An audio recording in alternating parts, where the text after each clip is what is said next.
जय हिंद बच्चों, ये हमारा लास्ट चैप्टर है क्लास 12th बायो का, बायोडाइवर्सिटी एंड कंजर्वेशन। तो इस चैप्टर में हम पूरा का पूरा जो लिविंग ऑर्गेनिजम्स की वैरायटी है that is called as biodiversity, उसको कंजर्व करना, उसको प्रोटेक्ट करना, उसको बचाना क्यों ज़रूरी है उसके बारे में पढ़ेंगे। कैसे हम कंट्रीब्यूट कर सकते हैं उसको बचाने में, और क्या क्या फैक्टर हैं जिसकी वजह से कुछ लिविंग ऑर्गेनिजम्स की स्पीशीज़ जो है वो ख़त्म होती जा रही हैं, एक्सटिंक्ट होती जा रही हैं। तो उन सब के बारे में हम पढ़ेंगे। तो इसमें सबसे पहले बायोडाइवर्सिटी, नाम से ही क्लियर है, नाम में ही मीनिंग छुपा हुआ है। बायो का मतलब लिविंग, डाइवर्सिटी मतलब variety, variety of living organisms present on earth, that is called as biodiversity. तो पहले पैराग्राफ में कुछ एग्जाम्पल्स दे रखे हैं, कुछ फैक्ट दे रखे हैं कि आपकी more than 20,000 species of ants, चींटियों की इतनी सारी स्पीशीज़ हैं, बीटल्स की इतनी सारी स्पीशीज़ हैं, 3 लाख से भी ज़्यादा, फिश की 28,000 समथिंग स्पीशीज़ हैं, और ऑर्किड्स जो ये एक फ्लावरिंग प्लांट है उसकी 20,000 समथिंग स्पीशीज़ आर देयर। तो ये इसलिए बता रखा है कि अनबिलीवेबल है, मतलब इट इज़ सो फैसिनेटिंग कि भाई इतनी ज़्यादा वैरायटी ऑर्गेनिजम्स की एग्जिस्ट करती है। आगे और भी आएंगे ऐसे फैक्ट। तो सबसे पहले biodiversity, this term was popularised by a sociobiologist. एक सोशियोबायोलॉजिस्ट थे जिनका नाम था एडवर्ड विल्सन। उन्होंने सबसे पहली बार जो है बायोडाइवर्सिटी को पॉपुलराइज किया था, इस वर्ड का यूज़ किया था। तो वैरायटी किस किस चीज़ में हो सकती है? वैरायटी जीन्स में वैरायटी हो सकती है, स्पीशीज़ में वैरायटी हो सकती है, ठीक है, और अलग अलग जो हमारा इकोसिस्टम है वहाँ पे डिफरेंट टाइप्स ऑफ हैबिटेट्स हैं, वहाँ पे डिफरेंट ऑर्गेनिजम्स की वैरायटी हो सकती है depending upon their climatic conditions.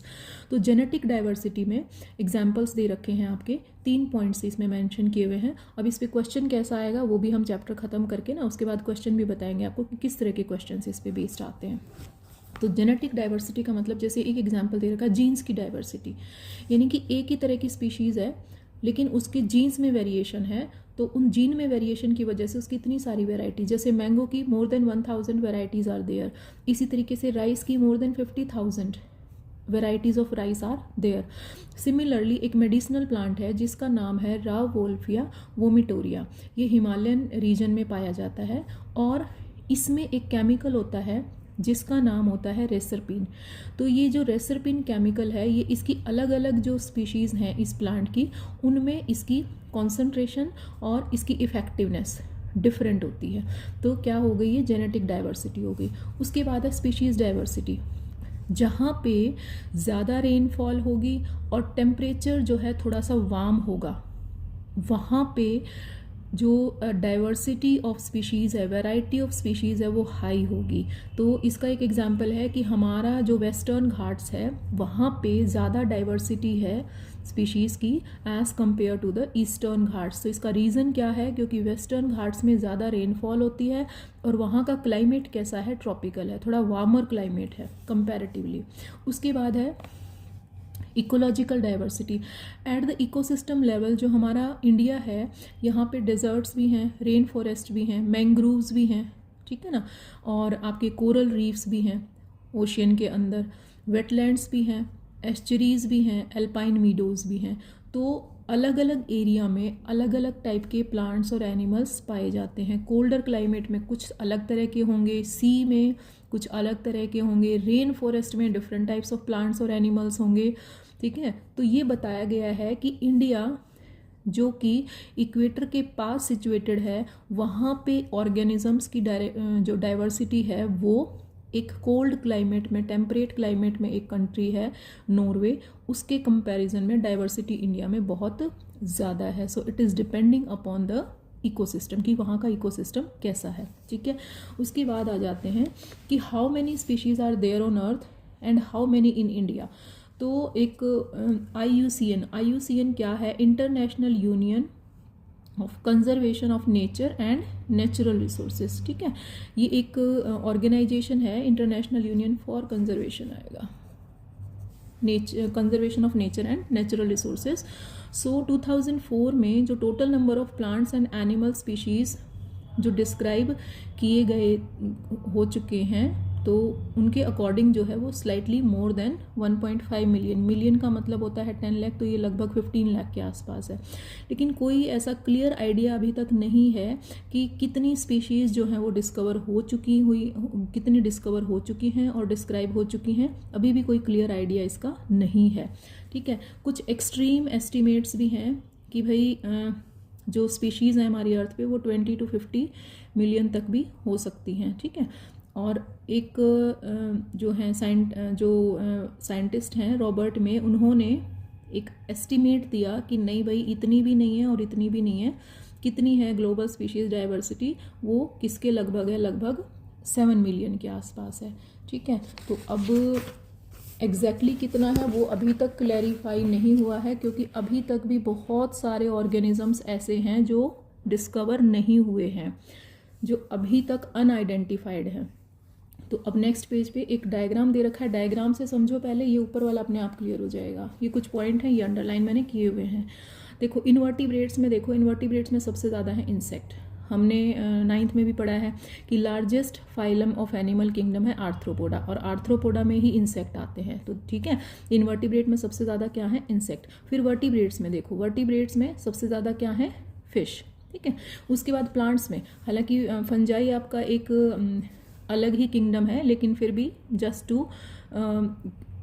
To understand उसको प्लांट्स के साथ ही इस उसमें दिया हुआ है। ठीक है ना, पाई चार्ट में दिया हुआ है। तो इसमें सबसे ज़्यादा क्या है आपके एंजियोस्पर्म्स और फंजाई, बाकी के कंपैरिजन में मॉसेस, फर्न्स, एल्गी, लाइकेन, इनके कंपैरिजन में एंजियोस्पर्म्स ज़्यादा हैं और फंजाई ज़्यादा है, फंजाई की स्पीशीज़ हमारी ज़्यादा है। तो अब ये फैक्ट पढ़ लेते हैं।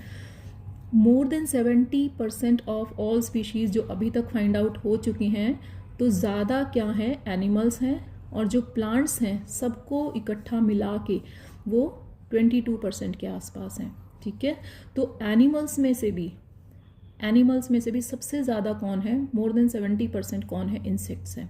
ठीक है, एंड इसका मतलब क्या है कि हर एक 10 एनिमल में से 7 क्या हैं, इंसेक्ट हैं। ओके, उसके बाद हम आ जाते हैं नेक्स्ट पेज पे। नीचे इस पैराग्राफ में कोई ऐसा खास इंपॉर्टेंट पॉइंट नहीं है, that's why I have marked it. Okay, अब ये फैक्ट इंपॉर्टेंट है कि वर्ल्ड का जो लैंड एरिया का इंडिया जो कवर करता है सिर्फ 2.4% कवर करता है, लेकिन यहाँ पे जो स्पीशीज़ की डाइवर्सिटी पूरे वर्ल्ड की जितनी है उसका 8.1%, तो काफ़ी इफ़ेक्टिव है। ठीक है, काफ़ी इम्प्रेसिव है ये डाटा कि भाई लैंड एरिया तो सिर्फ इंडिया के पास कितना है, 2.4% पूरे वर्ल्ड का, और स्पीशीज़ डाइवर्सिटी कितनी है, 8.1% ऑफ द टोटल। तो हमारा जो कंट्री है it is one of the 12 mega diversity country. Mega diversity countries वो कंट्रीज़ हैं जहाँ पे बहुत ज़्यादा rich variety of living organisms पाई जाती है, उनमें से एक हमारा कंट्री है इंडिया।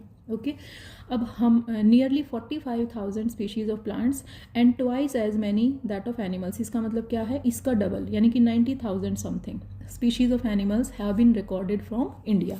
ठीक है, तो अब हमें नहीं पता, अभी तो बहुत सारे लाइन में हैं जो अभी तक डिस्कवर भी नहीं हुए हैं और जिनके नाम आइडेंटिफाई भी नहीं हुए हैं।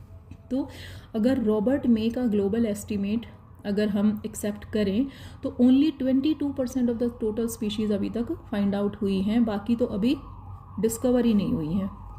ठीक है, तो नेक्स्ट है more than 1 lakh plant species and more than 3 lakh animal species are yet to be discovered. मतलब इतनी अभी और अंदाज़ा है कि डिस्कवर करनी बाकी है। हो सकता है इससे ज़्यादा भी हो सकता है थोड़ी बहुत कम ही हो, ये रफ एस्टिमेट है। ठीक है, उसके बाद है पैटर्न ऑफ बायोडाइवर्सिटी। भाई बायोडाइवर्सिटी जो है किस रीजन में कहाँ पे बायोडाइवर्सिटी ज़्यादा है वो इसमें कुछ पॉइंट्स दे रखे हैं। सबसे पहले जो अमेजोनियन रेन फॉरेस्ट है जो साउथ अमेरिका में है, it is the one of the greatest biodiversity hotspot on the earth. ठीक है, और इसको लंग्स ऑफ द प्लेनेट भी बोला जाता है क्योंकि ऑक्सीजन जो भी हमारे प्लेनेट को अवेलेबल है उसका एक मेजर पोर्शन यहाँ से आता है, इसीलिए इनको लंग्स ऑफ द फॉरेस्ट भी बोला जाता है। किसको, अमेजोनियन रेन फॉरेस्ट को। कहाँ पे प्रेजेंट है, साउथ अमेरिका में है, और यहाँ पे this is the region of greatest biodiversity on earth. तो ये 2 पॉइंट इसके इंपॉर्टेंट है, ये आप लर्न कर लेना। ठीक है, उसके बाद ऊपर कुछ दिए हुए हैं अच्छा, ये किसके बेस पे दिया हुआ है? जैसे ये हमारी अर्थ है, ये इक्वेटर हो गया, ये हमारे पोल्स हो गए, ठीक है।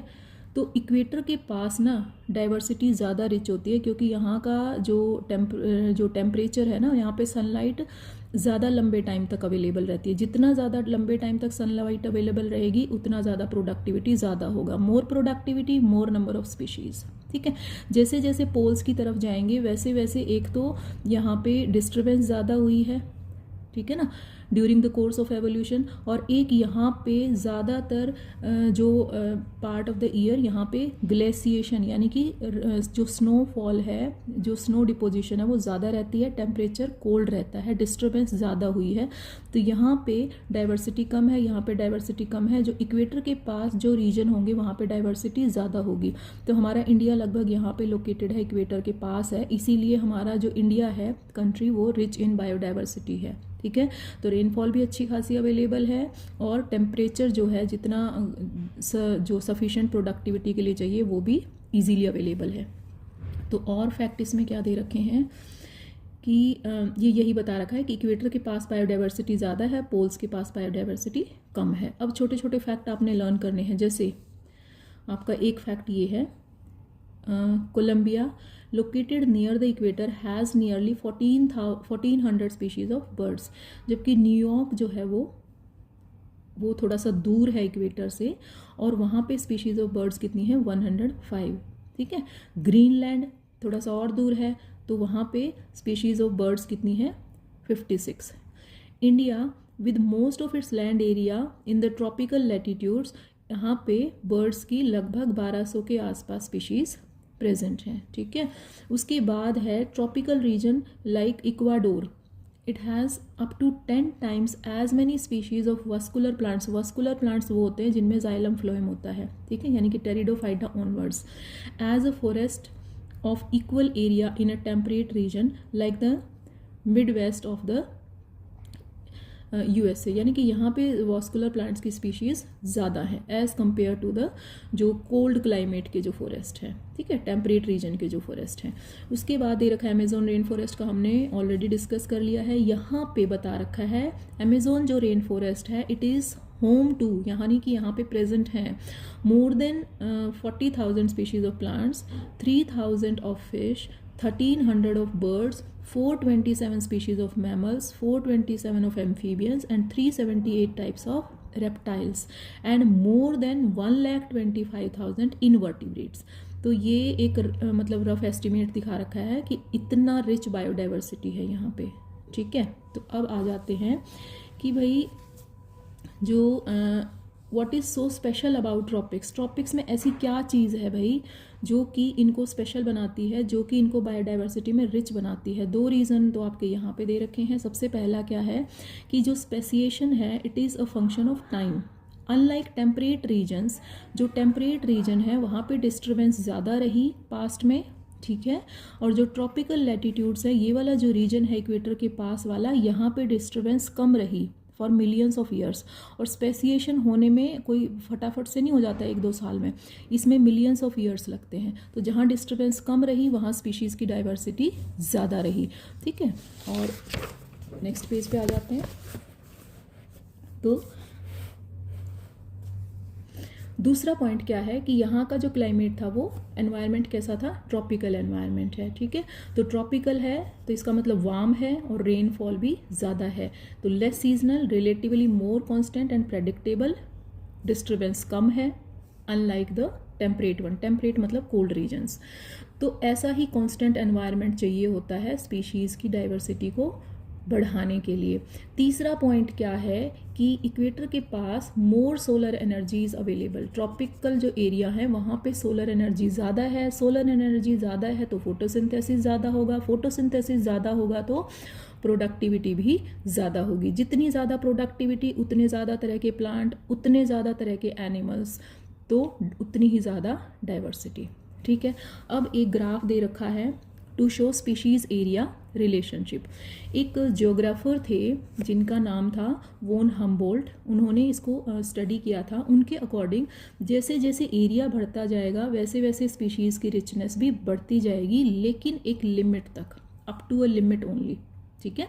तो एक ये देखो, ये वाला जो ग्राफ है ये रिप्रेजेंट कर रहा है कि जैसे जैसे आपका एरिया बढ़ेगा वैसे वैसे स्पीशीज़ रिचनेस भी बढ़ेगी, लेकिन एक लिमिट तक। तो इसीलिए ये जो ग्राफ आता है ये क्या आता है, रेक्टेंगुलर हाइपरबोला। नीचे वाला ग्राफ इसी की लॉग फॉर्म का ग्राफ दे रखा है, और ये वाला ग्राफ है नॉर्मल जो आपका इक्वेशन वाला ग्राफ है। तो यहाँ पे क्या है, जो एस है, एस क्या दिखा रहा है, स्पीशीज़ की रिचनेस को दिखा रहा है, ए दिखा रहा है एरिया को, और ये जो जेड है, जेड क्या है, इस लाइन का स्लोप। जेड क्या दिखा रहा है, इस लाइन का स्लोप। ये लाइन जितनी ज़्यादा स्टीप होगी उतनी स्पीशीज़ रिचनेस ज़्यादा होगी, जितनी ये लाइन कम स्टीप होगी उतनी स्पीशीज़ रिचनेस कम होगी। ठीक है, तो z है स्लोप ऑफ द लाइन जिसको कहते हैं रिग्रेशन कोफिशिएंट, और c क्या है, y इंटरसेप्ट है। तो इसमें थोड़ा सा मैथमेटिक्स इन्वॉल्व है दोनों इस इक्वेशन से ये बनाने में, मतलब ये सिंपल इक्वेशन है, इसका अगर आप लॉग फॉर्म लोगे डायरेक्टली प्रोपोर्शनल है, more is species richness, more is area, more is species richness, directly proportional है एक तरीके से। ठीक है, तो अब इसकी जो लॉग फॉर्म है, log of s is equal to log of c plus z आगे आ जाएगा, z लॉग ऑफ a। ठीक है, अब इसके बाद जो है ये फैक्ट आपके लिए इंपॉर्टेंट है, इन पे क्वेश्चंस आते हैं। इकोलॉजिस्ट ने क्या डिस्कवर किया, क्या फाइंड आउट किया कि जो z है इसकी रेंज 0.1 से 0.2 के बीच में आती है, चाहे आप कोई भी रीजन, कोई भी जो है आप टेक्सोनॉमिकल ग्रुप आप स्टडी कर रहे हो, ज़्यादातर मतलब मोस्ट कॉमन जो इसकी रेंज आती है 0.1 से 0.2 के बीच में आती है। ठीक है, ओके। अब एक इसका जो ये नॉर्मल रेंज है, उसके बाद इसके दो इम्पॉर्टेंट पॉइंट नीचे दिए हुए हैं। अगर आप if you analyse species area relationship among very large area like the entire continent, पूरा का पूरा कॉन्टिनेंट अगर आप स्टडी कर रहे हो, लार्ज एरिया जब ले रहे हो, then you will find that the slope of the line to be much steeper. जब लार्ज एरिया ले रहे हो तो इस लाइन का स्लोप जो है वो बहुत ज़्यादा स्टीप हो जाता है। स्टीप का मतलब ऐसे, ठीक है, मोर स्टीप हो जाता है। तो z वैल्यू जो है वो इसकी बजाय क्या हो जाती है, 0.6 टू 1.2। तो क्वेश्चन किस फॉर्म में आ सकता है, अगर आप एक एंटायर कॉन्टिनेंट में आप स्पीशीज़ रिचनेस स्टडी कर रहे हो, then what will be the value of z, it will be in the range of 0.6 to 1.2। एक एग्जाम्पल दे रखा है, फ्रूट खाने वाले जो बर्ड्स हैं, फ्रूगीवोरस बोलते हैं उनको, फ्रूगीवोरस बर्ड्स एंड मैमल्स एक ट्रॉपिकल फॉरेस्ट में अलग अलग कॉन्टिनेंट्स के, of different continents, the slope is found to be, कितना पाया गया, अलग अलग कॉन्टिनेंट्स में स्टडी किया गया, तो किसकी richness, species richness find out की गई, फ्रूट खाने वाले बर्ड्स की और मैमल्स की, कितनी मिली वहाँ पे, 1.12। ठीक है, so why do steeper slope means, what do steeper slope means in this context. Steep slope का मतलब ज़्यादा स्पीशीज़ रिचनेस। ठीक है, इसका मतलब क्या है, species richness increases more rapidly with increasing area. Area बढ़ने के साथ साथ जो स्पीशीज़ रिचनेस है वो ज़्यादा तेज़ी से बढ़ रही है अगर ज़्यादा स्टीप है तो। ठीक है, इतना ही पॉइंट आपने इसमें लिखना है, ये आंसर अपनी नोटबुक में लिख लेना इस क्वेश्चन का। उसके बाद है importance of species diversity to the ecosystem. इसको वैसे नॉर्मल एक लेमैन की उसमें सोच के देखो कि भाई ज़्यादा स्पीशीज़ होने से क्या बेनिफिट होता है। एक तो इकोसिस्टम का इकोलॉजिकल जो बैलेंस है वो बना रहता है, जो फूड चेन और फूड वेब नेचर में होते हैं वो अच्छे से आपके चालू रहते हैं, कंपटीशन अमंग ऑर्गेनिजम्स वो कम हो जाता है, और सर्वाइवल के चांसेस बढ़ जाते हैं। ठीक है, जितने ज़्यादा नंबर ऑफ प्लांट्स होंगे उतने ज़्यादा नंबर ऑफ एनिमल्स होंगे, जितने ज़्यादा प्लांट्स होंगे, वैरायटी होगी, उतनी ज़्यादा ऑक्सीजन प्रोडक्शन होगी, उतनी ज़्यादा प्रोडक्टिविटी होगी। मोर is productivity, more will be the survival rate. तो ये कुछ पॉइंट्स है जो कि आप बिना पढ़े भी अपनी तरफ से भी मेंशन इसमें आंसर में कर सकते हो, और इनको कोई भी आपके पॉइंट्स को गलत नहीं कह सकता। ठीक है, तो एक स्टेबल, अब आ जाते हैं जो बुक के पॉइंट है जो थोड़े कॉम्प्लिकेटेड फॉर्म में दिए होते हैं, आप उसको सिंपल फॉर्म में जैसे मैंने बताया ऐसे लिख सकते हो। ओके, एक स्टेबल कम्युनिटी को क्या चाहिए, वेरिएशन कम हो, प्रोडक्टिविटी ज़्यादा हो, मतलब ऑलमोस्ट जो है प्रोडक्टिविटी हर साल ऑलमोस्ट बराबर सी ही रहे, बहुत ज़्यादा सीवियर डिस्टर्बेंसेस उसमें ना हो कि भाई एक साल तो खूब ज़्यादा प्रोडक्शन हो गया बायोमास और अगले साल बिल्कुल ही नहीं हुआ, तो ऐसे तो वो ऑर्गेनिजम्स कहाँ जाएंगे। तो मोर और लेस प्रोडक्शन जो है ऑलमोस्ट सिमिलर सा ही रहना चाहिए ताकि स्पीशीज़ अच्छे से सर्वाइव कर सके। अच्छा, अब डेविड टिलमैन ने इन अ कम्युनिटी इसका इनका क्या कंट्रीब्यूशन था, इन्होंने क्या स्टडी किया, David Tilman's long term ecosystem experiment. इन्होंने क्या किया, outdoor plots provide some tentative answers. इन्होंने इनका जो एक्सपेरिमेंट था उसमें क्या उन्होंने स्टडी किया, उन्होंने स्टडी किया कि मोर एरिया जो होता है उसमें मोर स्पीशीज़ होंगी। They showed less year two year variation in total biomass. ठीक है, ज़्यादा बड़ा प्लॉट है, वहाँ पे उन्हें स्पीशीज़ की रिचनेस स्टडी की, लगभग सेम सी रही, और बायोमास टोटल जो प्रोड्यूस हुआ वो भी लगभग ईयर टू ईयर ज़्यादा उसमें वेरिएशन नहीं आई। तो he also showed that in his experiment increase diversity contribute to high productivity. जितनी ज़्यादा टाइप के प्लांट्स होंगे उतनी ही ज़्यादा प्रोडक्टिविटी होगी, बायोमास प्रोडक्शन उतना ही ज़्यादा होगा। प्राइमरी प्रोडक्टिविटी ज़्यादा होगी तो सेकेंडरी प्रोडक्टिविटी ऑब्वियसली ज़्यादा होगी। ठीक है, अच्छा अब आ जाते हैं हम, एक बहुत ही इम्पॉर्टेंट सा कॉन्सेप्ट है जिसको कहते हैं रिवेट पॉपर हाइपोथेसिस, और ये दिया था एक इकोलॉजिस्ट थे स्टैनफोर्ड के, पॉल एरलिख। ठीक है, नाम था पॉल एरलिख। इन्होंने रिवेट पॉपर हाइपोथेसिस दिया था। ये क्या है, बड़ा सिंपल सा समझाया हुआ है। सपोज एक इकोसिस्टम है, उस इकोसिस्टम को मान लो एक एरोप्लेन है, ठीक है, और एरोप्लेन के जो पेज वगैरह हैं उनको मान लो क्या है, वो स्पीशीज़ हैं, वो रिवेट्स हैं।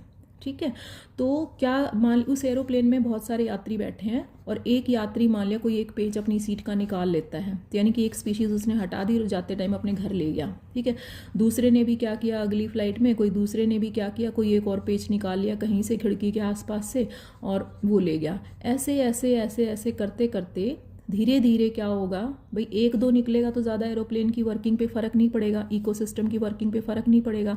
लेकिन अगर बहुत सारे ऐसे पेज उसने निकाल लिए लोगों ने, तो क्या होगा, धीरे धीरे उस एरोप्लेन का कोई कभी तो एक विंग उड़ेगा, फिर दूसरा विंग उड़ेगा, तो एरोप्लेन क्रैश हो जाएगा आपका। तो इसी तरीके से इकोसिस्टम है कि इकोसिस्टम में से आपने एक स्पीशीज़ हटा दी, ज़्यादा फ़र्क नहीं पड़ेगा, कोई चलो एक और हटा दी, चलो मान लिया फिर भी ज़्यादा फ़र्क नहीं पड़ेगा। लेकिन ऐसे धीरे धीरे करते करते और हम बहुत सारी स्पीशीज़ को हटा रहे हैं, मार रहे हैं, तो क्या होगा, हमारा इकोसिस्टम जो है वो प्लेन की तरह क्रैश हो जाएगा। तो इसमें भी कौन सी स्पीशीज़ हटाई है, जो सबसे ज़्यादा इंपॉर्टेंट, जिस पे बहुत सारे ऑर्गेनिजम्स डिपेंडेंट हैं, अगर आपने वो स्पीशीज़ हटा दी, आपने कोई की स्पीशीज़ हटा दी, तो उससे इकोसिस्टम पे ज़्यादा इफेक्ट पड़ेगा, और जो एक थोड़ी कम इंपॉर्टेंट स्पीशीज़ है अगर वो हटाई है उससे इकोसिस्टम पे इतना फ़र्क नहीं पड़ेगा। जैसे कि आपने कोई सीट का कोई पेज निकाल लिया, उससे इतना फ़र्क नहीं पड़ेगा, लेकिन अगर आपने उसका जो विंग्स तो उसके उड़ने के लिए कंपलसरी हैं, ठीक है ना, आपने विंग का कोई उसका पेज निकाल लिया तो उससे उस पर ज़्यादा इफेक्ट पड़ेगा। तो ये एक सिंपल एग्जांपल दिया हुआ है। कई बार यही आ जाता है 2 मार्क्स में, एक्सप्लेन करो और किसने दिया था और कैसे ये इकोसिस्टम से रिलेटेड है। ठीक है, तो इसको ये बड़ा इजीली स्टोरी की तरह लर्न कर सकते हो। उसके बाद है नेक्स्ट टॉपिक है लॉस ऑफ बायोडाइवर्सिटी। भाई international union for conservation of nature and natural resources ने एक लिस्ट बनाई है, ठीक है, कि बहुत सारी स्पीशीज़ हैं जो बर्ड्स की, एनिमल्स की एक्सटिंक्ट हो चुकी हैं। तो उसके अकॉर्डिंग क्या है, more then 2000 species of native birds, ठीक है, एक्सटिंक्ट हो चुकी हैं। ठीक है, एक डॉक्यूमेंट बनाया है इन्होंने, रेड लिस्ट 2004, तो उसमें इन्होंने extinction of 784 species including 338 vertebrates, 359 invertebrates और 87 प्लांट्स, जो कि पिछले 500 साल में एक्सटिंक्ट हुए हैं। कुछ एग्जाम्पल हैं जो दे रखे हैं, डोडो मॉरिशस से एक्सटिंक्ट हुआ है, क्वेगा अफ्रीका से, थाइलेसीन ऑस्ट्रेलिया से, ठीक है, एक है स्टीलर सी काओ, ये एक सी एनिमल है, ये आपके मैमस वेल जैसा सा होता है, ठीक है ना। और कुछ स्पीशीज़ जो है 3 सब स्पीशीज़, बाली, जावा और ये कैस्पियन ऑफ टाइगर, टाइगर की 3 स्पीशीज़ बाली से, जावा और कैस्पियन से ये एक्सटिंक्ट हो चुकी हैं। ठीक है ना, ये भी एक एक्वेटिक एनिमल है, ये एक्वेटिक नहीं है, ये है आपका थाइलेसिन जो है, इसको तस्मानियन टाइगर भी बोला जाता है। ठीक है ना, तो ये एक तरीके से आपका कैसे बताऊँ, आपका मार्सुपियल है, ये मार्सुपियल होते हैं, पाउस्ड डॉग जैसा सा दिखाई देता है। इसको गूगल करना, इसकी फ़ोटो गूगल करना थाइलेसिन की, तो दिखने में डॉग जैसा सा होगा लेकिन पाउस्ड होता है, मार्सुपियल होते हैं। मार्सुपियल जैसे कैंगरू वगैरह होते हैं ना ऑस्ट्रेलिया में, तो ये बड़े कॉमन था ये भी, तो ये लेकिन ये एक्सटिंक्ट हो चुका है थाइलेसिन। उसके बाद last 20 years alone have witness disappearance of 27 species. तो ये फैक्ट है बेटा, जितने लर्न हो जाएँ उतने कर लो। नेक्स्ट आ जाते हैं, इसमें भी कुछ ऐसे ही फैक्ट दिए हुए हैं एक्सटिंक्शन के more than 15,500 species world wide are facing threat of extinction. तो इसलिए बचाना ज़रूरी है, कंजर्व करना ज़रूरी है, नहीं तो धीरे धीरे बहुत इंपॉर्टेंट स्पीशीज़ एक्सटिंक्ट हो जाएंगी। उसके बाद आ जाते हैं कि भाई ऐसा नहीं है कि एक्सटिंक्शन या कंट्रीब्यूशन ह्यूमन के आने के बाद ही एक्सटिंक्शन ज़्यादा मतलब हुआ है, एक्सटिंक्शन पहले भी हुए हैं, ठीक है। तो पहले जो लार्ज स्केल एक्सटिंक्शन हुए हैं इवन बिफोर ह्यूमन अपीयर्ड, वो भी ऐसे हैं, ठीक है ना। तो ऐसा नहीं कि भाई ह्यूमन का ही कंट्रीब्यूशन है, और भी फैक्टर्स हैं जो कंट्रीब्यूट करते हैं। कुछ नेचुरल डिजास्टर्स हैं जिससे बहुत सारी स्पीशीज़ एक्सटिंक्ट हुई हैं। During the long period more than 3 billion years since the origin and diversification of life on earth there were 5 episodes of mass extinction, ठीक है। उससे पहले भी 5 एपिसोड मास एक्सटिंक्शन के, मतलब लार्ज स्केल एक्सटिंक्शन को कहते हैं मास एक्सटिंक्शन हो चुका है ऑर्गेनिजम्स का। अब जो 6th एक्सटिंक्शन है जो अभी चल रहा है, जो ह्यूमन बीइंग के मेन कंट्रीब्यूटर है उसमें, उस एक्सटिंक्शन में मेन रोल है ह्यूमन बीइंग का। तो वो जो 6th एक्सटिंक्शन है उसका जो रेट है वो that is 100 to 1000 time faster then in the pre human time. तो यानी कि उस टाइम जो पहले ह्यूमन से पहले जो एक्सटिंक्शन हुए वो इतने फास्ट नहीं थे जितना फास्ट ये है, ये चल रहा है 6th एक्सटिंक्शन, ये वाला जो प्रेजेंट फेज चल रहा है। तो it is very alarming, very एक तरीके से disturbing. In general loss of biodiversity in a region may lead to, first है decline in plant production, obviously plant कम होंगे तो प्रोडक्टिविटी कम होगी। दूसरा क्या है, lowered resistance to environmental disturbances such as drought, ठीक है, ड्रॉट के लिए रेजिस्टेंट प्लांट्स में कम है। तीसरा है increased variability in plant productivity, water use, paste and disease cycle, ठीक है। तो जनरली जो लॉस ऑफ बायोडाइवर्सिटी जो है वो इट कैन लीड टू ये पॉइंट्स। उसके बाद मेन जो 4 कॉज हैं बायोडाइवर्सिटी लॉस होने के, इनको कहा जाता है एविल क्वाड्रेट, यानी कि 4 का ग्रुप है जो कि एविल है, जो कि एक बुरा फैक्टर है हैबिटेट लॉस। सबसे पहला है हैबिटेट लॉस एंड फ्रेगमेंटेशन, दूसरा है ओवर एक्सप्लॉयटेशन, मतलब नॉर्मल यूज़ ना करके हम रिसोर्सेज का एक्सेस यूज़ करते हैं तो उसको कहते हैं ओवर एक्सप्लॉयटेशन। नेक्स्ट है हमारा एलियन स्पीशीज़ इन्वेजन, कि कोई बाहर से कोई एलियन स्पीशीज़ हमने इंट्रोड्यूस कर दी है उस एरिया में जो पहले नहीं थी, और वो आ गई और उसने वहाँ की जो नेटिव स्पीशीज़ है उनको ख़त्म कर दिया। और चौथा है को एक्सटिंक्शन, यानी कि एक प्लांट की स्पीशीज़ एक्सटिंक्ट हुई और उसके ऊपर उसके साथ जो पोलिनेटर थे, जो उसको पोलिनेशन में हेल्प करते थे, इंसेक्ट वगैरह, वो भी एक्सटिंक्ट हो गई। या एक होस्ट फिश थी जिसके अंदर कोई पैरासाइट रहते थे, वो फिश बेचारी एक्सटिंक्ट हो गई तो उसके अंदर रहने वाले पैरासाइट भी एक्सटिंक्ट हो गए, तो इसको कहते हैं को एक्सटिंक्शन, ठीक है। तो इसके मेन पॉइंट्स हम थोड़ी सी डिटेल में कर लेते हैं। ये 4 पॉइंट आपने याद रखने हैं, कई बार 1 मार्क में ही आ जाता है। Mention 2 main factors for biodiversity losses, तो इन 4 में से कोई भी आप 2 के नाम लिख दोगे ना, habitat loss and fragmentation, over exploitation, तो भी आपको 1 मार्क मिलेगा, ठीक है। तो हैबिटेट लॉस का मतलब क्या है कि भाई जो फॉरेस्ट में एनिमल्स रह रहे हैं, अगर आप फॉरेस्ट को ही कट कर दोगे तो उनका रहने का हैबिटेट होता है रहने का स्थान, तो उनका हैबिटेट खत्म हो गया, हैबिटेट आपने तोड़ दिया, तो उसकी वजह से वो क्या हो जाएंगे, एक्सटिंक्ट हो जाएंगे, ठीक है। तो हैबिटेट लॉस इज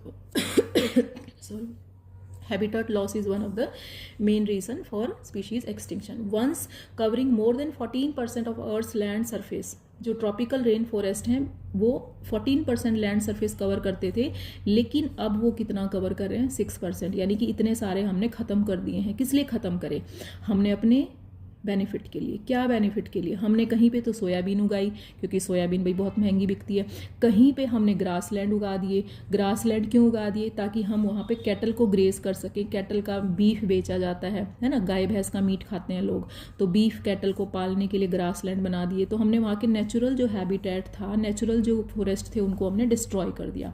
जो अमेजोन रेन फॉरेस्ट है बहुत बड़ा है और इसको क्या कहते हैं, लंग ऑफ द प्लेनेट कहते हैं। तो इतनी ज़्यादा ऑक्सीजन वो प्रोड्यूस कर रहा था, उसको हमने काट के क्या बोया, सोयाबीन बोया और ग्रासलैंड बना दिए ताकि हम कैटल को पाल सके बीफ के लिए। तो अपने बेनिफिट के लिए हम उनको डिस्ट्रॉय कर रहे हैं, इससे क्या हो रही है, हमारी बायोडाइवर्सिटी का लॉस हो रहा है। उसके बाद है ओवर एक्सप्लॉयटेशन, मतलब नेचर में हमारी नीड के लिए तो सब कुछ प्रेजेंट है लेकिन हमारी ग्रीड के लिए नहीं है। हम लालच करेंगे ना तो हमारी अर्थ धीरे धीरे पूरी की पूरी हमारा इकोसिस्टम डिस्ट्रॉय हो जाएगा। सो हमें नीड के अकॉर्डिंग चीज़ें यूज़ करनी चाहिए, ना कि ग्रीड, लालच के लिए नहीं, ओवर एक्सप्लॉयटेशन नहीं करना चाहिए। तो ओवर एक्सप्लॉयटेशन से क्या होगा, हमारे नेचुरल रिसोर्स क्या होंगे, धीरे धीरे ख़त्म हो जाएंगे। ठीक है, इसका एक एग्जाम्पल दे रखा है, many species extinction in the last 500 years, stealer sea cow, passenger pigeon. तो ये ओवर एक्सप्लॉयटेशन की वजह से ही एक्सटिंक्ट हुए हैं। ठीक है, प्रेजेंटली मैनी मैरीन जो फिश पॉपुलेशन है वो ओवर हार्वेस्टिंग हो रही है, उसकी ओवर हार्वेस्टिंग हो रही है, तो वो एंडेंजर्ड जोन में चले जाएंगे, और एंडेंजर्ड के बाद धीरे धीरे क्या हो जाएंगे, वो एक्सटिंक्ट हो जाएंगे अगर हम ने उनका ओवर एक्सप्लॉयटेशन बंद नहीं किया। उसके बाद है एलियन स्पीशीज़। एलियन मतलब कि उस एरिया में पहले वो स्पीशीज़ नहीं थी, आपने इंट्रोड्यूस करी, और वो इंट्रोड्यूस आपने करी लेकिन उसने ओवर पावर कर लिया उस पूरे एरिया को, और वहाँ की जो नेटिव स्पीशीज़ थी उस एरिया की वो ख़त्म हो गई। इसका एक एग्जाम्पल है नाइल पर्च। ठीक है ना, ये एक प्रीडेटर है। तो ये एक तरीके से लेक विक्टोरिया में इंट्रोड्यूस किया गया ईस्ट अफ्रीका में, और इसने वहाँ पे जो रहने वाली 200 से ज़्यादा स्पीशीज़ एक फ़िश की थी, सिक्लिड फिश, उनको ख़त्म कर दिया। ठीक है, इतनी ज़्यादा स्पीशीज़ थी, मतलब खा खा के इसने उनको ख़त्म कर दिया। उसके बाद है हमारे कंट्री में बहुत सारे ऐसे एग्जाम्पल हैं, जैसे हमारे कंट्री में ना जो ग्रेन्स वगैरह के सीड आए बाहर से इंपोर्ट किए गए, उसी के साथ कैरेट ग्रास के सीड भी आ गए, गाजर घास जिसको बोलते हैं, जो आजकल आपको एक वीड है जो बहुत सारे एरिया में फैली हुई अपने आसपास दिख जाएगी। गाजर जैसे पत्ते होते हैं और सफ़ेद सफ़ेद गोल गोल से फूल आते हैं, मैंने आपको क्लास में दिखाया भी है कई बार 11th क्लास में। एक होता है लेंटेना जिसपे रंग बिरंगे छोटे छोटे पीले, गुलाबी, रेड कलर के ऐसे ऐसे फूल आते हैं, उसको कहते हैं लेंटेना। है तो वो वाइल्ड, मतलब इंट्रोड्यूस किया गया था एक ऑर्नामेंटल प्लांट की तरह, लेकिन इतना फैल गया ये, इसने हमारे नेटिव प्लांट्स को ख़त्म कर दिया। दूसरा एक एक्वेटिक प्लांट है वाटर हाइसिंथ, ये भी बहुत ज़्यादा फैल गया और इसने नेटिव जो वाटर प्लांट थे उनको ख़त्म कर दिया। ठीक है, उनको जगह ही नहीं मिली। उसके बाद एक और एग्जाम्पल है अफ्रीकन कैटफिश, क्लैरियास गैरीपाइनस। ये लाई गई, किस लिए लाई गई, क्योंकि इसका जो मतलब मीट होता है बड़ा न्यूट्रिशियस होता है। ठीक है, rich in omega 3 and all that. तो ये एक्वा कल्चर पर्पज़ के लिए इंट्रोड्यूस की गई, लेकिन इसने हमारी जो इंडिजीनस, हमारी रिवर्स में जो इंडिजीनस कैटफिश थी, वो इसके आने से सारी की सारी धीरे धीरे ख़त्म होती जा रही हैं, उनका नंबर कम होता जा रहा है। तो एलियन स्पीशीज़ के इंट्रोडक्शन से हमारी नेटिव स्पीशीज़ की बायोडाइवर्सिटी पे खतरा हो रहा है। उसके बाद को एक्सटिंक्शन मैंने पहले ही समझा दिया है। अब बायोडाइवर्सिटी हमें क्यों कंजर्व करनी चाहिए, why should we conserve biodiversity. देखो, नेचर में एक छोटी छोटी चीज़ें हैं जो समझो। अगर आपको अपने आसपास सिर्फ बिल्डिंग ही बिल्डिंग दिखाई दें, पेड़ पौधे, आपको बर्ड्स, आपको एनिमल्स, आपको फ्लावर्स, आपको फ्रूट, इनके ट्रीज ना दिखाई दें, तो क्या रह जाएगा आपको देखने के। आपको नेचर को क्या आप उतना अच्छे से एंजॉय कर पाओगे, क्या उसका कोई मोल है। अगर आप प्लांट सारे काट दोगे, आपको जंगल सारे काट दोगे, तो आपको ऑक्सीजन कहाँ से मिलेगी। ठीक है, हम एक नैरो यूटिलिटेरियन जो आइडिया है उसको ना सोच के हमको एक ब्रॉड माइंडसेट रखना होगा, ताकि हमारे जो नॉर्मल तरीके से जो पहले यूज़ किए जाते थे, ट्रेडिशनल मेडिसिनल प्लांट्स यूज़ किए जाते थे, उनकी वैरायटी धीरे धीरे कम होती जा रही है, क्योंकि लोग ओवर एक्सप्लॉइट कर रहे हैं। बाहर के कंट्रीज से आके भी लोग उन हमारे नेटिव मेडिसिनल प्लांट्स की वैरायटीज़ को यूज़ कर रहे हैं, ओवर एक्सप्लॉइट कर रहे हैं। ठीक है ना, तो हमें उनको कंजर्व करना ज़रूरी है। अब ये क्या है, बायोप्रोस्पेक्टिंग। बायोप्रोस्पेक्टिंग का क्या मीनिंग है, exploring molecular, genetic and species level diversity for production of for products of economic importance. बहुत सारे ऐसे प्लांट हैं, ज़्यादातर जो प्लांट हैं मेडिसन्स में जो यूज़ होते हैं। 25% of the drugs currently sold in the market world wide वो कहाँ से मिलती हैं, प्लांट्स से। ठीक है, और 25,000 स्पीशीज़ ऑफ प्लांट्स जो हैं कॉन्ट्रीब्यूट करते हैं ट्रेडिशनल मेडिसन में। उनमें से आपके जैसे नॉर्मल देखो, आप हल्दी है, आपका जिंजर है, आपका नीम है, these are used in so many types of medicines. ठीक है, तो उसके बाद है हमारा ब्रॉड यूटिलिटेरियन। क्या इसका क्या मतलब है कि जो हम मेजर हमारा जो हमारी नेचर हमें सर्विसेज प्रोवाइड करती है, उनका हमें अपनी नीड के अकॉर्डिंग यूज़ करें, हम अपनी ग्रीड के अकॉर्डिंग नहीं। ठीक है, नेक्स्ट पेज पे आ जाते हैं। जो अमेजोन रेन फॉरेस्ट है वो फोटोसिंथेसिस से 20% of the total oxygen of the earth atmosphere produce करता है। टोटल जो अर्थ के पास, अर्थ हमारे एटमॉस्फेयर में ऑक्सीजन है, उसका 20% हमारे अमेजोन रेन फॉरेस्ट प्रोड्यूस करते हैं। ठीक है, ये एक फैक्ट है, यू हैव टू लर्न इट। उसके बाद क्या है, बहुत सारी हमारी पोलिनेटर्स। ओके, पोलिनेटर की बहुत सारी स्पीशीज़ है, बीज हैं, बम्बल बीज हैं, बर्ड्स हैं, बैट्स हैं। अब देखो इसमें क्या दे रखा है, इसमें ना बड़ी सिंपल सी चीज़ें दे रखी है। अपने आपके आसपास जो है अगर मतलब आपको अगर ऑक्सीजन जो है फ्री में मिल रही है प्लांट से, अगर आपको उसका सिलेंडर खरीदना पड़ जाए तो आपको पता चलेगा कितना महंगा आता है। कोविड के टाइम में लोगों ने देखा है सिलेंडर्स मिल भी नहीं रहे थे ऑक्सीजन के, ठीक है ना। नेचर में जो आप पेड़ पौधे फूल फल जो भी देखते हो, आप पोलिनेटर्स देखते हो, अगर ये पोलिनेटर्स ना हो नेचर में जो अवेलेबल है, तितली भंवरे वगैरह, तो क्या होगा, आपको प्लांट्स को नेचुरल तरीके से जो पोलिनेशन हो रहा है उसका कोई मूल्य है, बताओ, वो अनमोल है, ठीक है, दैट इज़ प्राइसलेस। उसको जो एक एस्थेटिक जो प्लेजर, आप एक घने जंगल में आप वॉक कर रहे हो, आप जो स्प्रिंग सीजन में फ्लावर्स देख रहे हो फुल ब्लूम में खिले हुए पूरे, आप सुबह उठ रहे हो, आपको बुलबुल का गाना सुनाई देता, आवाज़ सुनाई देता, इन चीज़ों का कोई प्राइस नहीं है। All these are priceless things. तो इसीलिए हमें इनको बचा के रखना चाहिए ताकि हम नेचर को एंजॉय कर सकें। उसकी कोई, ये प्राइसलेस है, इसका अगर एक बार ख़त्म हो गए ना, आप प्राइस पे करके भी बुलबुल का सॉन्ग नहीं सुन सकते, ठीक है ना। इसके लिए उसके बाद how do we conserve biodiversity, हम कैसे कंजर्व कर सकते हैं, इसके लिए दो तरीके हैं। एक है इन सिटू कंजर्वेशन। इन सिटू मतलब उसके नेचुरल हैबिटेट में कंजर्व करना, ऑन साइट, मतलब वो एनिमल वहीं पे है, आपने बस वो प्लांट्स वहीं पे हैं, आपने उनको कहीं नहीं लेके गए, आपने उसके चारों तरफ एक प्रोटेक्टिव बाउंड्री बना दी, ठीक है ना। और ताकि हम जो ह्यूमन की एक्टिविटी है और बाकी एनिमल्स की जो एक्टिविटी है, जो उनको खाते हैं, ठीक है ना, उनको थोड़ा सा कंट्रोल कर सके। ह्यूमन जो है अनकंट्रोल्ड जो है प्लांट्स को डिस्ट्रॉय ना कर सकें, शिकार ना कर सकें, एनिमल्स को ना मार सकें, तो वो सब कंट्रोल करना। इन सिटू का मतलब ऑन साइट, मतलब वो एनिमल या प्लांट अपने फॉरेस्ट में ही है, बस हमने उस फॉरेस्ट को क्या कर दिया है, प्रोटेक्टेड कर दिया है, ठीक है। तो एंडेमिज्म का मतलब क्या है, the species confined to that region and not found anywhere else. जैसे कुछ स्पीशीज हैं इस एक पर्टिकुलर एरिया में ही पाई जाती हैं प्लांट्स या एनिमल्स की, और कहीं नहीं पाई जाती, ठीक है। तो ऐसे जो है 25 बायोडाइवर्सिटी हॉटस्पॉट्स आइडेंटिफाई किए गए।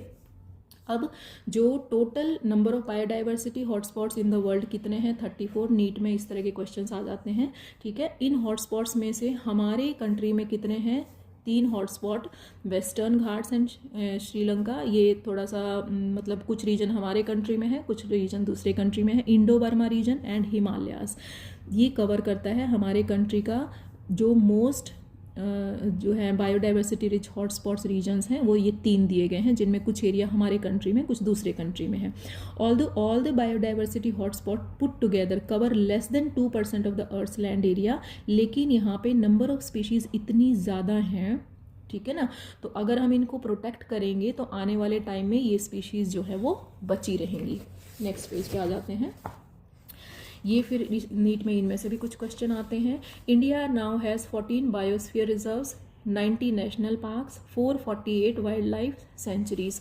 और हमारे एरिया में, हमारे देश में ना पेड़ पौधों की पूजा करना वो पुराने सालों से, पुरानी सदियों से चला आ रहा है। जैसे उन एरियाज़ को जहाँ पे प्लांट्स की पूजा की जाती है, फॉरेस्ट को पूजा जाता है, वहाँ रहने वाले एनिमल्स को प्रोटेक्ट किया जाता है, उनको कहते हैं सेक्रेड ग्रूव्स, ठीक है ना। सेक्रेड मतलब जो पवित्र है, पवित्र ग्रूव्स, वन के वो एरिया जो पवित्र माने जाते हैं, जहाँ पे आप ना शिकार कर सकते ना पेड़ पौधों को काट सकते। ये कहाँ पे है, मेजरली हमारे कंट्री में मेघालय में है खासी और जैंतिया हिल्स, याद कर लेना ये। राजस्थान में है अरावली हिल्स। कर्नाटका और महाराष्ट्र के कुछ रीजन जो है, western Ghat regions of Karnataka and Maharashtra में आते हैं। सरगुजा, चंदा एंड बस्तर। बस्तर अब छत्तीसगढ़ में आता है, पहले मध्य प्रदेश में था, तो ये वो पुराने टाइम की ही है। Meghalaya, in Meghalaya sacred groves are the last refuge for a large number of rare and threatened plants.